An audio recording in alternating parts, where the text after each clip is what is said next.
Halo sahabat, bagaimana kabarnya hari ini? Kami doakan selalu dalam keadaan baik. Kalau kita membicarakan mengenai kekhalifahan Islam, maka hal tersebut tidak lepas dari 4 masa kekhalifahan yang pernah memimpin dunia Islam pada masa lalu, di mana 4 kekhalifahan itu ialah Kekhalifahan Rasyidin, Kekhalifahan Umayyah, Kekhalifahan Abbasiyah, dan Kekhalifahan Utsmaniyah. Lalu, bagaimana kisah singkat mengenai keempat kekhalifahan itu? Penasaran dengan kisahnya? Mari kita bahas. Sebelum membahas mengenai kekhalifahan Islam, ada baiknya kita memahami perbedaan tentang khalifah dan khilafah. Khalifah singkatnya merupakan pemimpin suatu umat khususnya Islam, baik itu dalam urusan keduniaan maupun akhirat. Di dalam Al-Quran, kata khalifah sempat disinggung dalam Quran surat Al-Baqarah ayat 30, yang intinya ialah seluruh manusia di muka bumi merupakan khalifah. Lalu, apa itu khilafah? Khilafah merupakan sistem pemerintahan yang berdasarkan pada hukum agama Islam, di mana intinya suatu kebijakan yang dibuat oleh suatu negara harus sesuai dengan konsep dalam agama khususnya Islam. Setelah mengetahui perbedaannya, sekarang kita akan membahas 4 kekhalifahan Islam yang pernah menguasai dunia. Kekhalifahan yang pertama ialah Khalifah Rasyidin. Kekhalifahan ini berdiri sejak wafatnya Nabi Muhammad SAW pada tahun 632 Masehi, di mana Abu Bakar As-Siddiq radhiyallahu anhu merupakan pemimpin pertama umat Islam setelah wafatnya Nabi, yang kemudian diteruskan oleh Umar bin Khattab radhiyallahu anhu, Utsman bin Affan radhiyallahu anhu, dan Ali bin Abi Thalib radhiyallahu anhu. Kemudian pada masa Hasan bin Ali, setelah mempertimbangkan beberapa hal, Hasan menyerahkan pusat kuasaannya kepada Muawiyah, yang dimana hal ini mengakhiri masa kekhalifahan Rasyidin, yaitu pada tahun 661 Masehi, dan menggantinya ke kekhalifahan Umayyah. Ketika masa kekhalifahan Umayyah, kekhalifahan Islam diubah bentuknya menjadi monarki dinasti. Pusat pemerintahan pun juga berpindah ke Damaskus, di mana pada kekhalifahan Umayyah, perluasan wilayah Islam mencapai dari Asia, Afrika Utara, dan Eropa khususnya wilayah Cordoba. Hal inilah yang menjadikan kekhalifahan Umayyah memiliki wilayah yang cukup luas. Seiring berjalannya waktu, kekhalifahan ini mengalami kemunduran. Penyebab utamanya ialah terdapat konflik yang cukup rumit baik itu di luar ataupun di dalam kekhalifahan. Kekhalifahan Umayyah pun juga dianggap menjadi pemerintahan yang zolim dan hanya mementingkan duniawi. Kemudian pada tahun 750 Masehi, kekhalifahan ini harus tumbang ke tangan Abu al-Abbas Abdullah dalam perang saudara yang dinamakan Perang Zab. Setelah kalah perang, seketika kekhalifahan Umayyah resmi runtuh dan berganti menjadi kekhalifahan Abbasiyah. Kekhalifahan Abbasiyah berdiri sejak tahun 750 Masehi setelah meruntuhkan kekhalifahan Umayyah. Pemimpin pertama kekhalifahan ini ialah Abu al-Abbas Abdullah yang menjadi pemimpin dalam pemberontakan melawan kekhalifahan Umayyah.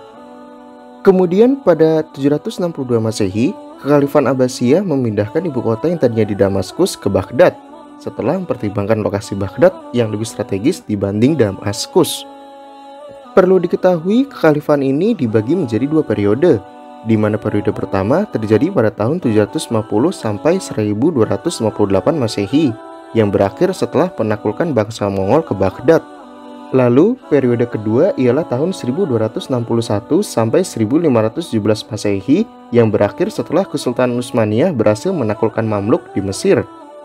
Kekhalifahan Abbasiyah bisa dibilang merupakan kekhalifahan di mana peradaban Islam mencapai masa kemasannya, di mana banyak ilmuwan muncul di masa kekhalifahan ini, khususnya pada masa pemerintahan Harun al-Rasyid, yang kemudian dilanjutkan oleh putranya. Pada masa Harun al-Rasyid, dibuatkan sebuah perpustakaan besar yang disebut Baitul Al-Hikmah di Baghdad. Perpustakaan itu pun kemudian dikembangkan pada masa anaknya yang kedua yang bernama Al-Ma'mun, yang ketika itu membuat Baghdad menjadi kota ilmu pengetahuan dan membuat kekhalifahan Abbasiyah pada masa itu menjadi peradaban yang sangat kuat. Dari kekhalifahan ini muncullah ilmuwan Islam terkenal seperti Imam Ghazali, Al-Idrisi, Jabir bin Hayyan, Ibnu Sina, Al-Khawarizmi, dan lain sebagainya.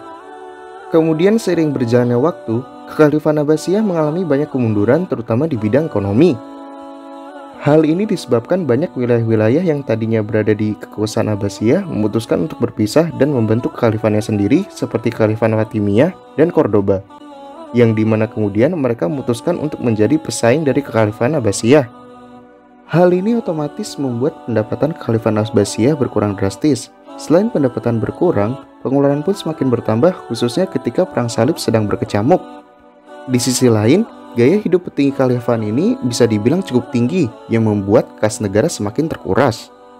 Melemahnya Kekhalifahan Abbasiyah ini kemudian dimanfaatkan oleh bangsa Mongol untuk menaklukkan pusat kekuatan Kekhalifahan Abbasiyah di Baghdad. Yang kemudian pada tahun 1258, kota Baghdad berhasil dikuasai oleh bangsa Mongol, di mana ketika itu pemimpin Mongol yang bernama Hulagu Khan memerintahkan untuk melakukan pembunuhan massal dan penghancuran kebudayaan Islam di Baghdad. Perpustakaan Baitul Al-Hikmah yang menjadi simbol Kekhalifahan Abbasiyah dan Islam itu pun dihancurkan. Lalu, pada tahun 1261 Masehi, setelah mengumpulkan kekuatan tersisa setelah kehancuran Baghdad, Kekhalifahan Abbasiyah memindahkan pusat pemerintahannya di Kairo dengan bantuan Kesultanan Mamluk yang ketika itu dipimpin oleh Sultan Baybars. Perpindahan pusat pemerintahan ini biasa disebut Kekhalifahan Abbasiyah periode 2. Yang menjadi khalifah pertama dalam periode ini ialah Al-Mustansir II. Namun, ia hanya menjabat beberapa bulan saja, karena ketika ia ingin kembali merebut Baghdad setelah mendapat dukungan dari Sultan Baybars, ia terbunuh saat berperang dengan bangsa Mongol. Pada periode ini, Kekhalifahan Abbasiyah tidak mengalami perkembangan yang cukup signifikan seperti sebelumnya. Hal ini dikarenakan sebenarnya Kekhalifahan Abbasiyah berada di bawah kekuasaan Kesultanan Mamluk, yang dimana kekhalifahan ini tidak diberikan hak untuk berpolitik. Lalu pada tahun 1517, Kesultanan Mamluk yang dianggap sudah berperilaku zolim khususnya pada akhir abad 15 dan awal 16, akhirnya ditaklukkan oleh Kesultanan Utsmaniyah. Hal ini otomatis menandakan berakhirnya masa Kekhalifahan Abbasiyah yang kemudian diikuti dengan munculnya kekhalifahan baru yaitu Kekhalifahan Utsmaniyah. Perlu diketahui, pemimpin terakhir Kekhalifahan Abbasiyah ialah Al-Mutawakkil III, sedangkan sultan terakhir Kesultanan Mamluk ialah Tumanbay II.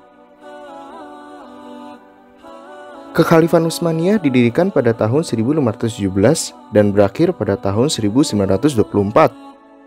Kekhalifahan ini secara resmi muncul pada masa Selim I berkuasa setelah ia berhasil mengalahkan Kekhalifahan Abbasiyah yang berada di bawah kekuasaan Kesultanan Mamluk pada tahun 1517.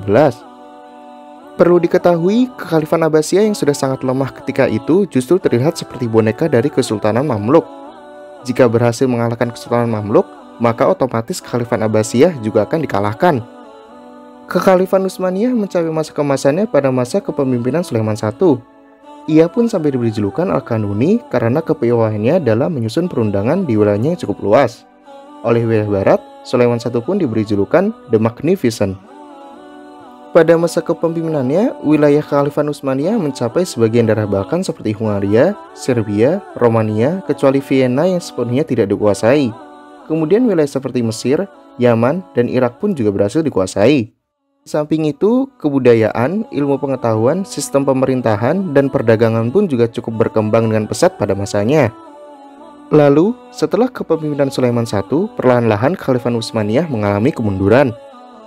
Kemudian Kekhalifahan Utsmaniyah yang cukup signifikan ini terutama pada abad 19, negara lain khususnya wilayah Eropa memberi julukan kepada Kekhalifahan ini The Segment of Europe. Sehingga, banyak wilayah-wilayah yang sebelumnya dikuasai oleh Utsmani akhirnya memutuskan untuk berpisah. Penyebab kemunduran kekhalifahan ini tidak lepas dari campur tangan beberapa negara Eropa. Mereka saling bekerja sama untuk bisa melemahkan Kekhalifahan Utsmaniyah secara perlahan-lahan. Seperti contoh, mereka mendukung pemberontak nasionalis Balkan dalam mengembangkan pengaruh mereka sehingga banyak masyarakat yang ikut mendukung melepaskan diri dari Kekhalifahan Utsmaniyah. Di sisi lain, perekonomian kekhalifahan ini yang awalnya sangat kuat perlahan-lahan menunjukkan kemundurannya. Salah satu penyebabnya ialah Utsmani kurang mengembangkan perkembangan khususnya di bidang teknologi industri. Di mana hal inilah yang menyebabkan lambatnya produksi suatu barang di Utsmani jika dibandingkan dengan negara-negara saingannya terutama Eropa yang sudah mulai melakukan revolusi industri. Ketika negara-negara Eropa sudah mulai memodernisasi negaranya dan mulai mengembangkan teknologi persenjataan, Utsmani masih sibuk mengurus perekonomiannya yang semakin memburuk. Kemerosotan ini sempat terobati ketika Utsmani bekerjasama dengan Jerman yang membuat kekhalifahan ini menjadi lebih modern. Kemudian, ketika Perang Dunia I meletus, Utsmani yang terlambat modernisasi negaranya harus berada di pihak yang kalah. Dan wilayah kekhalifahan Utsmaniyah harus jatuh di tangan Inggris.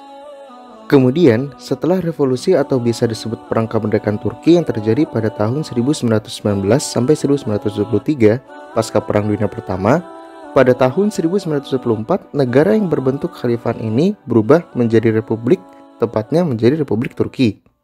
Bahkan, Ideologi negara yang awalnya berpegang pada khilafah berubah menjadi sekuler.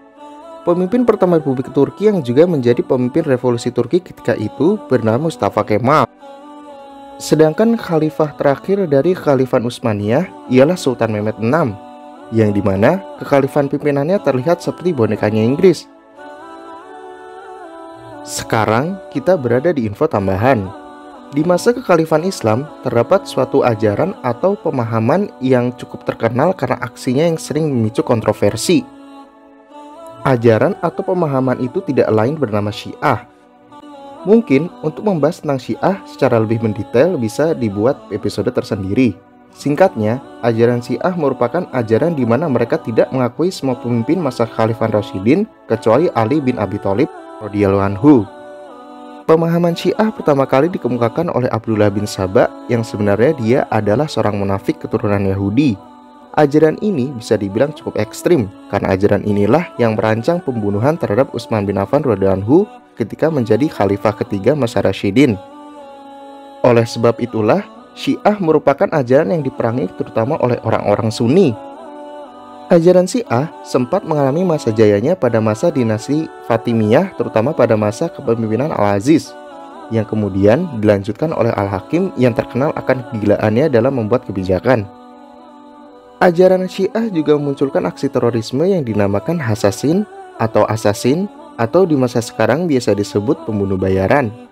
Target Hasasin tidak lain ialah umat Islam Sunni dan pemimpin-pemimpin perang, khususnya mereka yang tidak sejalan dengan pemikiran Syiah seperti pasukan salib.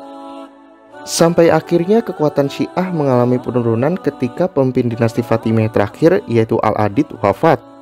Yang kemudian kemunduran ini diperparah ketika pada tahun 1174 Salahuddin Ayyubi secara resmi mendirikan dinasti Ayyubiyah yang berpaham Sunni di Kairo. Walau begitu, ajaran Syiah tidak hilang secara sepenuhnya. Ajaran ini sekarang berkembang cukup pesat di negara Iran, terutama pada masa kepemimpinan Ruhollah Khomeini. Sekian pembahasan mengenai sejarah Khalifah Islam yang bisa dibilang pernah menguasai dunia. Bagaimana? Ada tambahan? Silahkan like dan share jika kalian menyukai pembahasan kami. Atau jika ada masukan, silahkan tulis di kolom komentar. Lalu, klik subscribe dan tekan tombol lonceng notifikasi untuk dapat membantu kami dalam mengembangkan channel ini.